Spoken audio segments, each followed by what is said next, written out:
and I will be the facilitator for this awesome workshop. I am joined by some of my favorite colleagues that are part of the Center of Excellence, past, present, and maybe future.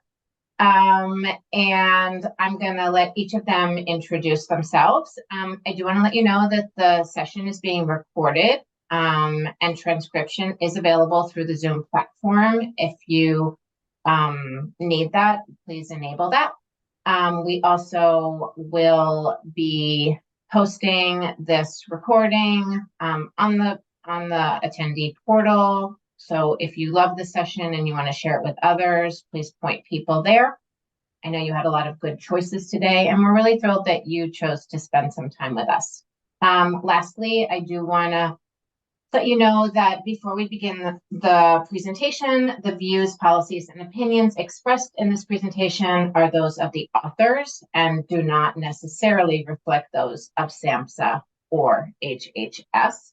So I'm going to ask folks to introduce themselves. I'm going to start with A is for Annie. Annie, could you introduce yourself, please? Sure. Hi, everyone. My name is Annie Davis-Schock. I am previously, I was on the Center of Excellence faculty, and now I work at Child Trends. Happy to be here. Wonderful. E, Evandra, we're doing alphabetical order here. Good afternoon. I'm Dr. Evandra Catherine. I collaborate with the research and evaluation team at the COE, and I'm also part of the Children's Equity Project. Wonderful. Kayla? Hi, everyone. I'm a second-year PhD student in the Educational Psychology Applied Developmental Science program at UVA. Before I went to grad school, I was a project researcher at the COE, and that's when I did this work.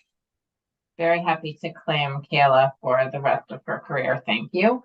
And Lauren, I think everyone probably knows you, but just to be sure, Lauren was also part of our team that did this work. Lauren, you're supposed to introduce yourself. Hi, I'm Lauren. I am really happy to be here with you all today, joining the team on one of my very favorite activities that this Center of Excellence has done. Wonderful. We are going to encourage folks as you guys are getting settled. Please go ahead, introduce yourselves in the chat. We all can see your name. That's one of the best benefits of Zoom. But maybe tell us what your role is and where you're doing the work from. It's just nice to know who's in the room, so to speak. If you have questions during the presentation, go ahead and put those in the chat. I'll be monitoring the chat and I'll feed those up to the lead presenters today. We are going to have an opportunity for some conversation in breakout groups, so look forward to that. And without further ado, I'm going to turn it over, I think, to Kayla. Get started. Yes. Thank you, Deb. Hello, everyone, again. Thank you so much for joining us today. We are very excited to present the findings from a Delphi study we conducted to articulate the essential activities of IECMHC. After we present the study, we will go into breakout rooms to discuss the potential obstacles or difficulties that individuals might encounter in adhering to the essential components while collaborating with low-resource programs, historically marginalized staff, and children, taking into account factors such as their roles or specific contexts. Before we delve into the study, it's important to acknowledge the support and contributions that have made this project possible. We're deeply grateful to the following IECMHC experts who provide their invaluable insights and input into the research. Also, this research project was undertaken as part of the COE, as we mentioned, which received funding from SAMHSA.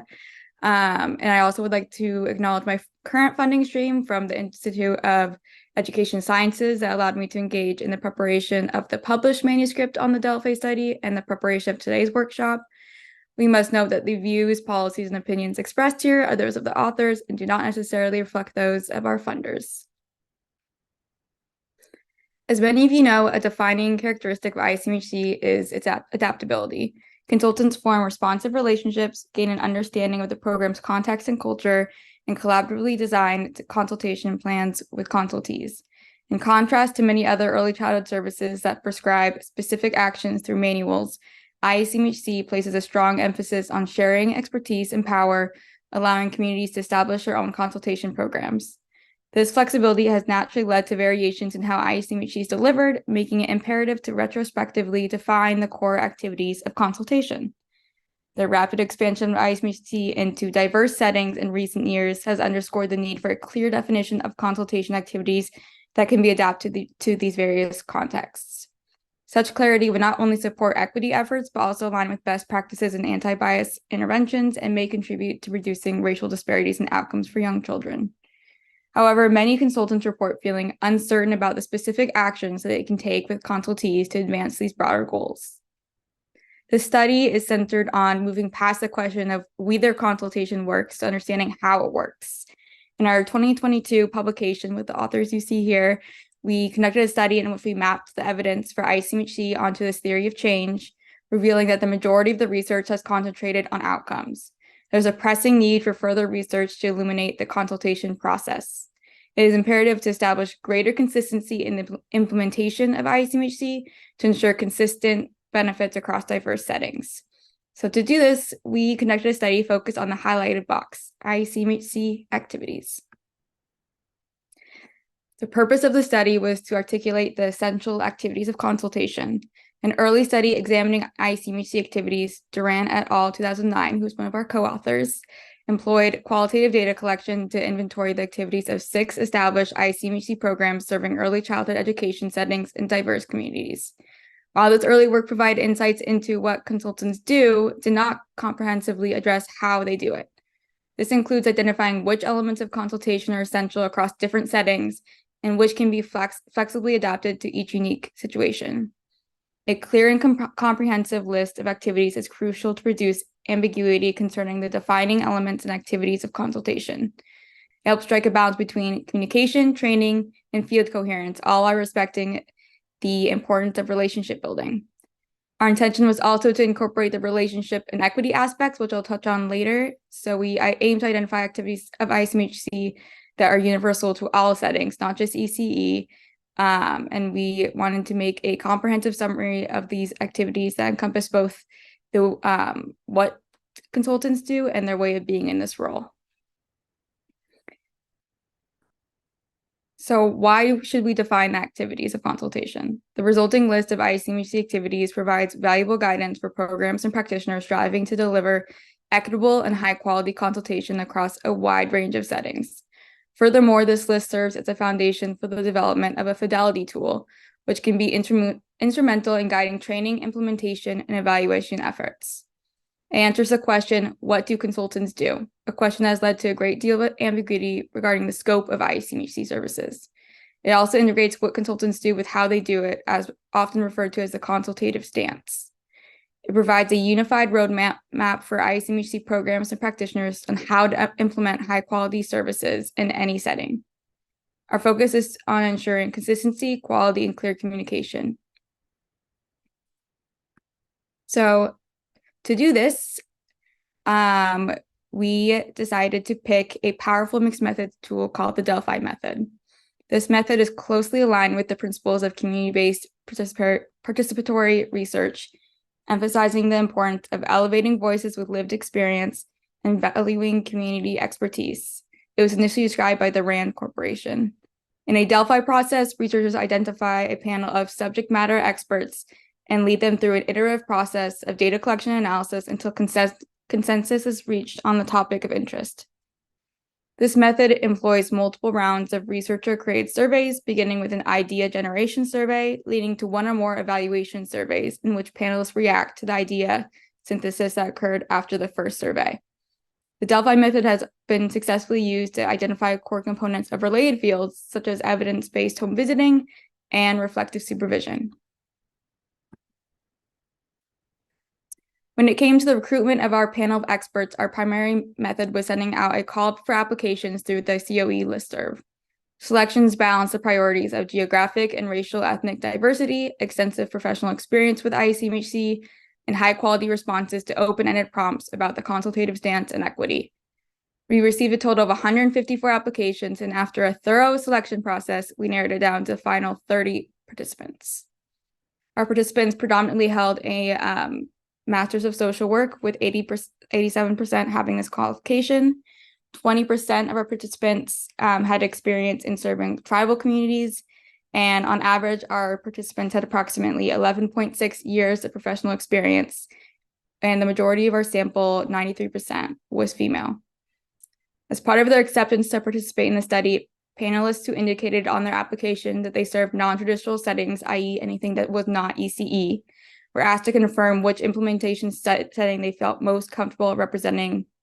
And given that several applicants were picked because they served multiple non-traditional settings, we selected those, and there was a low response rate to the representation of primary care. So we did end up excluding that, but we did look for them as well when we recruited. With each survey that was administered, panelists were again prompted to confirm that the consultation setting they indicated as acceptance would be used as their primary frame of reference when responding to survey questions.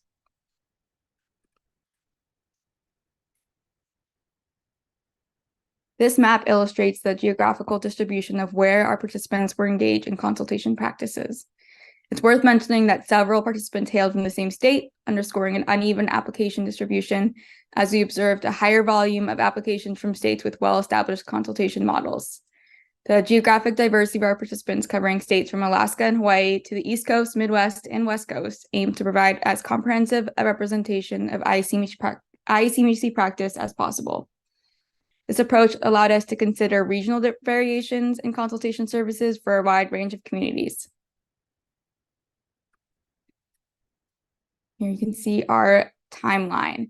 So data collection extended over an 8-month period from the fall of 2021 to the summer of 2022.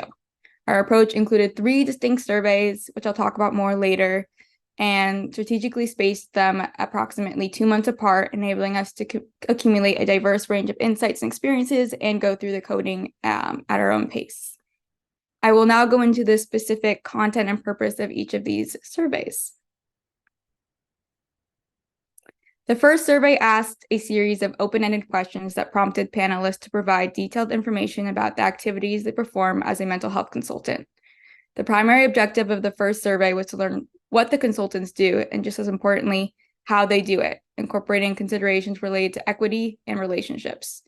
As seen in this example, panelists wrote in activities one at a time with separate sections to enter, grouped by the consultation levels that are well established in the field.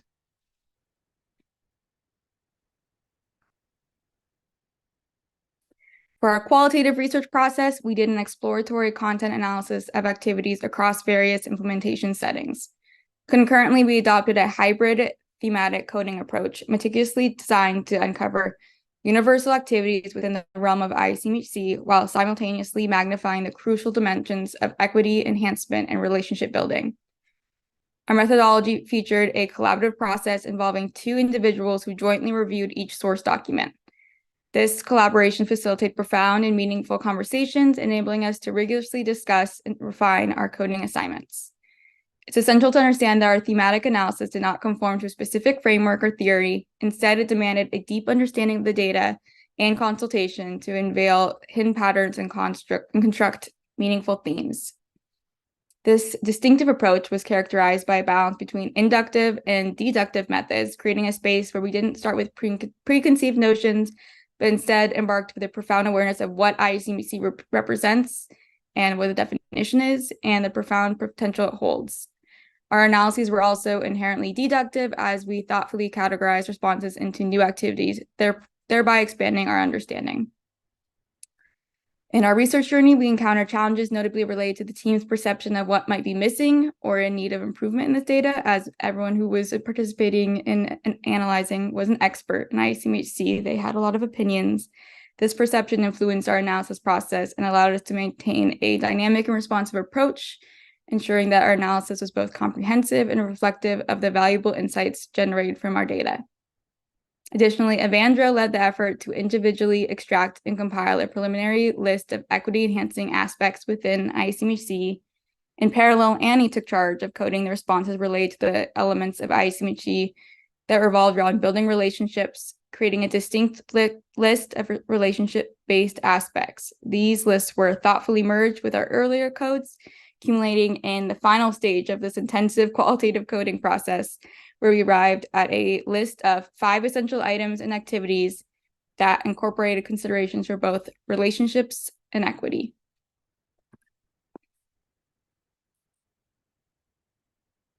In the next phase of our research, we took a crucial step by sharing back the results with our participants. So in survey 2, we asked them to actively engage with the data by rating the essentiality of each activity on the scale from 0 to 100 using a slider. This allowed us to gauge their level of agreement regarding the importance of each activity across different settings. In accordance with other Delphi methods, any item for which 80% of panelists rated the item as 80 or above were deemed to have reached group consensus. After obtaining these results, we delved into the descriptive data and carefully examining the results for natural cut points. And it's important to note that based on that definition, there were 4 specific items that did not reach consensus. And these items are displayed in the table here. For the final survey, we incorporated the qualitative feedback we received from our participants to craft new items. These newly developed items were then integrated into survey 3, ensuring that our research process remained dynamic and responsive to the insights provided by our participants. The final survey presented revised versions of the items that did not achieve consensus. For each of those items, participants were asked whether they thought the revised item was essential to IECMHC and therefore should be retained, or whether it should be dropped because it was not essential. Respondents were shown either the original items, consensus levels, alternative wording, and then asked whether the new item was essential. Alternatively, for one item, the researchers did not suggest alternative wording, but instead asked whether panelists agree that it should be dropped. The results of survey 3 can be seen in this table. Now I am going to pass it off to my lovely colleague, Evandra. We'll dive deeper into those 5 essential elements and activities. Thank you so much, Kayla. Take me all the way back to the beginning of this project. I see you shaking your head, Annie. It seems so long ago, but it wasn't. So thank you. So I'm going to go into the 5 essential elements and then the activities of those elements, and then I'll lead us into our breakout groups. So right now, Annie, Kayla, it's about 2:30-ish y'all's time. Should we stop for breakout groups at about 10 minutes before, 15 minutes before? Thinking. Sure. All right. So the first element here that this list that we have here in front of us is the list of all 5 of the essential elements that Kayla referred to. So the first essential element is structuring the process for consultation. The second element, we're going to talk about the activities around building and nurturing a strong and equitable consultative relationship that fosters readiness for commitment to consultation.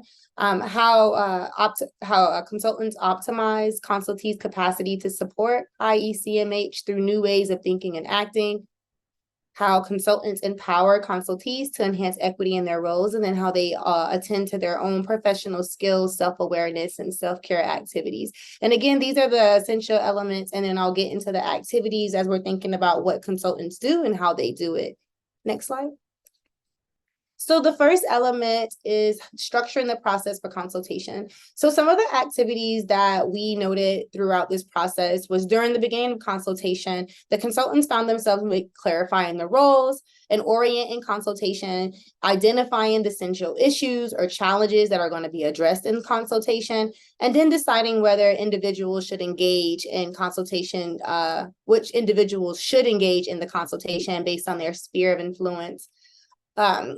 Initially and repeatedly gathering information during this time, exploring context to develop a shared understanding. Consultants also were co-creating and collaborating on a shared vision and working their consultants through and supporting them on how to implement this vision.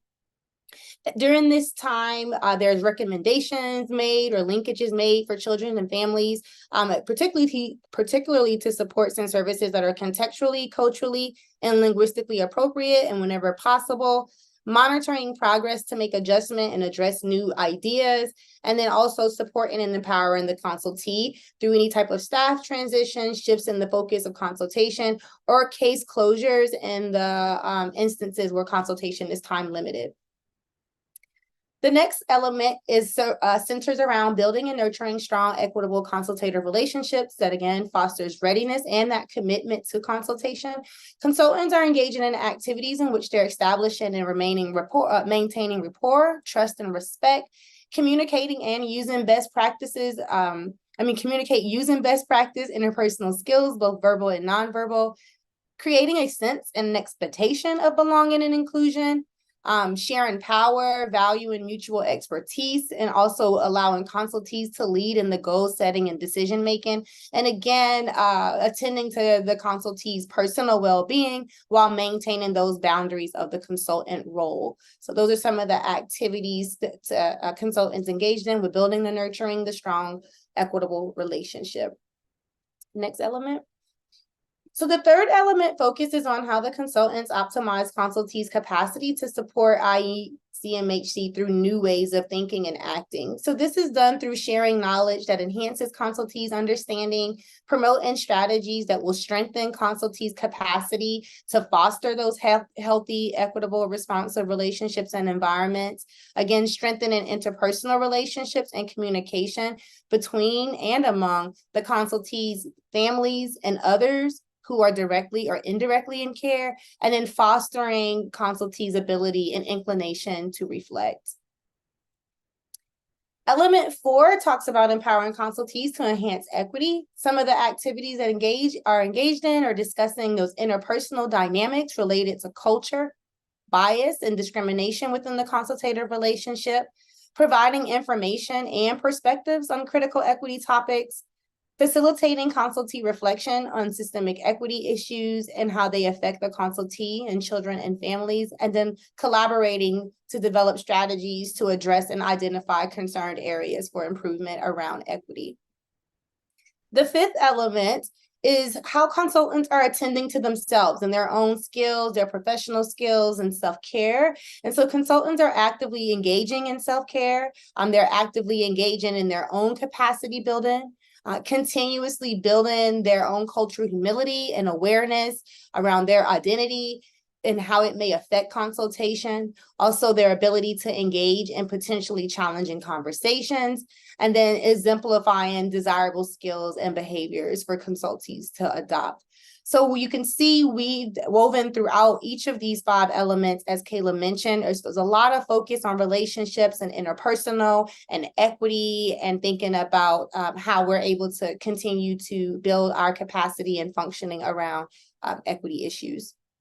So I know at this point we're going to talk about some of those sample equity actions that we coded out of the responses. And so some of the things that consultants spoke to were facilitating perspective taking, helping consultees consider cultural and contextual influences, normalizing and validating emotions throughout the process, working to address policies that might be perpetuating inequities within the program, within the classroom, and other settings, incorporating family spiritual beliefs and practices into consultation plans, acknowledging cultural differences between consultant and consultee, and then providing tools and resources that are explicitly multicultural or culturally relevant. And these sort of actions can happen throughout. So those elements are not necessarily in a linear fashion, but there are ways in which these pieces here can be embedded throughout each of those 5 elements as we're thinking about equity and fostering equitable and responsive relationships.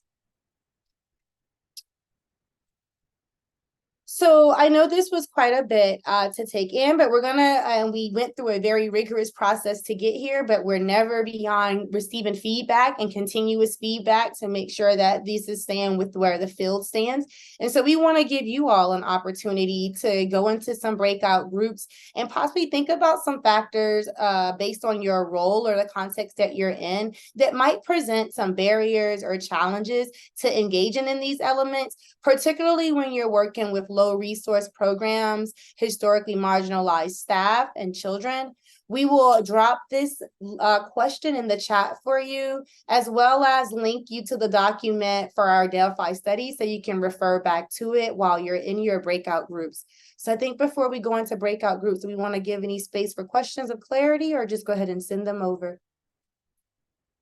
I think we can certainly open the floor for general questions of clarity, but also I think, in a group this big, it may be easier to do some of that in the smaller groups. One of the co-authors is going to be in each of the 5 breakout groups. So I just wanted to ask our host, Brenda, to go ahead and create the 5 breakout rooms. Lauren, Annie, Kayla, Evandra, and I will each be in one of those rooms. And because, as Kayla did such a great job explaining the very rigorous and comprehensive process that we all engaged in, one of us can certainly answer any of those questions. I think we wanted to just offer some space for people to have some conversation and then come back for the final, comments that Annie, I know, has prepared for us. So I know people sometimes disappear when it's time for breakout groups. Don't do that because you're going to miss the best part at the end. Brenda, I think if you're ready, you can send us off into our breakout groups. We'll be there.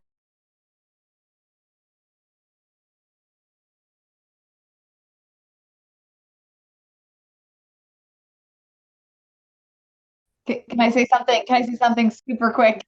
Wanted to thank everybody for sticking around with us through those really brief breakouts. It was challenging to do it in such a short time, Lauren. So I'm sure you're not the only one who was feeling that pressure.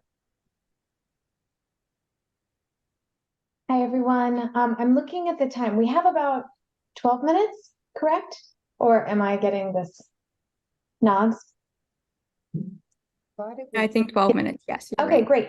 Okay, so we have a little bit of time before we have to go to the last slide. I would love to open it up for folks to share what came up in your breakout groups, to lift up a comment you made there, or to lift up a comment that someone else made in your breakout group that you thought really hit home.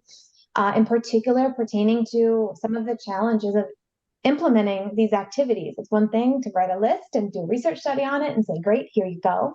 And it's a very different thing to be out there in the field. Laura is ready to go. Laura, tell us what you discussed in your breakout group. We do actually, we're going to get to discuss a lot of the elements or the challenges, but I did want to comment that for my program, one of the challenges would be, I guess, element 3 around commitment to consultation and readiness to just participate, and knowing how, families and teachers and educators don't have much of like admin time or just time really to sit down and be in reflective spaces, right? And this can be something that works against us, just that time commitment from the very beginning. I think for my program in particular, like we start off really good, and then as time, goes by, we have a hard time engaging and just committing to this. In particular, our program is not direct. We don't really ever involve the child in the sessions, right? It's indirect. Mm-hmm. So I think a lot of the expectation is like, when are you going to come and really support me in this space? Like, I really would want to see that rather than you and I sitting and just chatting about my feelings, right? So I think that's been one of the biggest challenges, I think, for our program. I have heard that, I hear that, and I see other people in the chat agreeing with you that it feels like one more thing in the case of childcare that a teacher is being asked to do. We all know they're overworked and underpaid already. So we know that it's a helpful service, and sometimes there's just not another minute in the day to spare for it. And that's where sometimes you see consultants just alongside, in a busy setting, and just kind of doing the best they can while everything's moving very quickly. So that's a really great consideration to raise up here, that some of the stuff that takes place in a lovely reserved one-on-one setting between two adults is not exactly what it always looks like. Anybody else want to share from their breakout groups?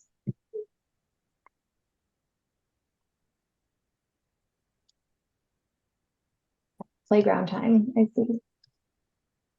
Hey, Andy, I took some really great notes from my group and just could give a quick overview that they talked about resources took up probably 65% of our conversation is just working in the programs that don't have the resources, and then having to, find maybe funding outside or try to bring in the resources the teachers may not have like a computer to even share resources on. So having to do things face to face, and then not really having the buy-in and the support of directors so that they could do the work that they need to do. And so that was two of the things that we just consistently, the conversation came around, and a word that was used was resource networking, a phrase that they do to try to find resources for the consultees and the families they serve. So a lot of resource networking. Yes. Yeah, and I hear that, and I heard that as even a bigger role during the COVID-19 pandemic, the worst of that. Consultants were really important parts of that resource networking. In my group, I know we talked also about linguistic match between consultees, families, how challenging that can be. If you have, families and teachers speaking multiple languages and you don't have the workforce necessarily that has those linguistic competencies. And also potentially reactions to the term mental health consultant, what that evokes for folks, for different communities, and how that can be a barrier to getting in the door and building those relationships. If there's a sense of hesitancy to open up that mental health can of worms, and folks' reactions to that role. Anyone else, Kayla, from your group, Lauren, Deb, or anyone else from the group in general?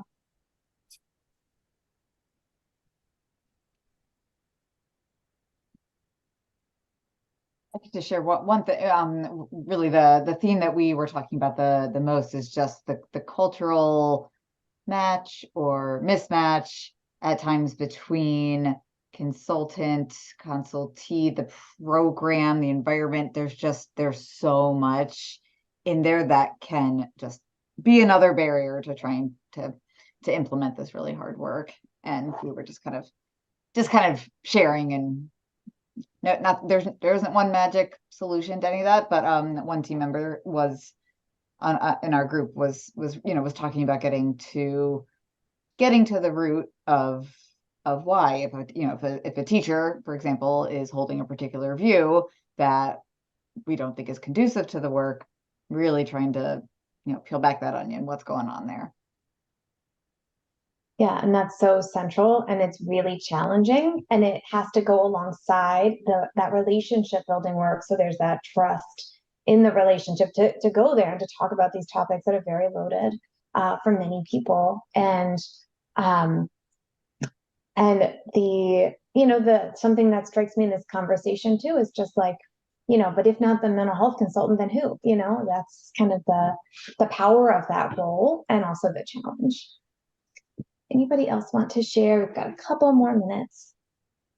Annie, Sorry, I was going to say, I wonder if Alicia, who was in the middle of something beautiful with Lauren, might like to share it with all of us. Alicia?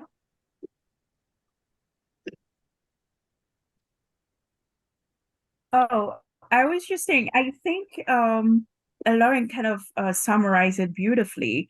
But I think down the line, I was just explaining that we always have to build relationship to find out the whys of a reason someone may want to infiltrate thoughts that are not okay with our society. Because I feel like everything someone does, there's a reason. And just as we always say, behavior is a form of communication. So I believe that someone may potentially want to teach something in the classroom that may not want for them to do that. There's always a reason, and we always have to go back to the main foundation, which is building relationship with that person and figure out why they want to do that. Yeah, absolutely. The consultants are always those people who lean into the relationship and hold on to that curiosity. You don't come in with that judgment, but just open-minded, curious about the adult, and hopefully then that translates to the adult being very curious, open-minded with the child, the family, etc. Okay, great. Well, we are about to wrap up. Deb, I see you coming off of mute. I just wanted to say, I had interrupted Evandra, and I wondered if Evandra wanted to jump in It's just the chat, Deb. There were some really great comments coming through on the chat, and just wanted maybe to read one of them. Marguerite had said, I often have teachers that are very interested and enjoy our reflective time that we sometimes get together, but they feel like strategies are just one more thing that they have to do in the day. And then someone else made a comment about, again, staff turnover, very hard to get one-to-one time. And I think that was another one. It said, yep, that was it. I think I got them. Well, Stacy also, I think, made a really good point about calling themselves early childhood consultants because of the stigma of mental health and the fear and resistance, and people seem to really resonate with that too. Yeah, thanks, Evandra, for lifting up the voices of the people in the chat too. Perfect. Thank you, everyone. And, you know, I love our format here. We give you this list. We tell you how great it is. Then we all like talk about how hard it is in real life. Not meant to be discouraging, but just genuine. Like this is, you know, very hard work, and it is so contextual that it's going to look different. Everywhere you walk into, it's going to look different. And it requires a lot of intuition and a lot of flexibility. So all of these considerations, particularly about doing mental health consultation in low resource and historically marginalized communities, that is the work, is to take these and work through these challenges in that intuitive and flexible, responsive way. So wonderful conversation here. And just want to invite everyone to connect with us. We have our contact information here. The Center of Excellence website is also, you know, kind of a home base for resources and to reach out for technical assistance. And then the two places that we have written about this best are linked here in QR codes. There's a link to a study on the website, or a report of our study on the website, public, freely available, etc. And then there's the peer-reviewed manuscript in the Early Childhood Research Quarterly Journal. You can see snippets of it, and if you'd like the whole thing, you can reach out to one of us and we can share it. Thank you everyone so much for coming to this session. It's been really wonderful to participate in this workshop that felt like it went by extremely quickly. If you have any follow-up, please do reach out to us. But we are really, really appreciative of your time. And thanks to all my co-presenters. Yes, and I just want to thank the team for an excellent presentation and invite everyone to come join us for the closing ceremonies. We have one final session. We're going to share the results of the thought exchange that you all probably contributed to and give you some more opportunities for networking and learning from one another. So thank you, Kayla, Annie, Evandra, Lauren, and everybody who joined us and stayed with us for the duration. Really appreciative of your contributions. Take care, everyone.